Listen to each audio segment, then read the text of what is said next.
আব্বাস ধানের শীষ ইনশাআল্লাহ এলাকার স্থানীয় লোক।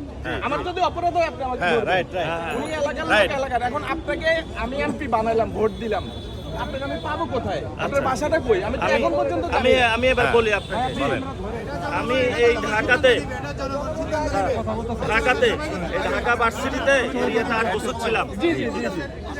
এই পুরা রোডে মানুষ ছিল না।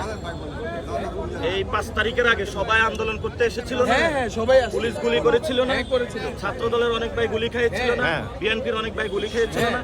আমরা যখন মাঠে ছিলাম সবাই সব একসাথে ছিলাম। আমরা ঐক্যবদ্ধ ছিলাম ঐক্যবদ্ধ ছিলাম। 5 তারিখের আগের দিন পর্যন্ত। কেন? কিন্তু 5 তারিখ 5 সকালে তারিখের আগে থেকেই আপনারা আমি একটা শেষ এজেন্ডা করি। বাস্তবায়ন আমি শেষ করছেন যে করি। বিএনপিকে আপনারা নিধন করবেন, আপনারা শুনতে হবে। বিএনপিকে বাদ দিয়ে দিবেন। শুনতে হবে আপনার। আমরা চাইছিলাম ভাই আপনি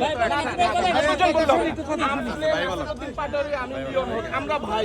ইনশাআল্লাহ। But আপনারা যেইভাবে আমাদেরকে অকথ্য ভাষা ফেসবুকে ফেক আইডি দিয়ে গালাগালি করছেন ভাইও, আমাকে রাজনীতি করারই ইচ্ছা মনে নষ্ট হয়ে গেছে।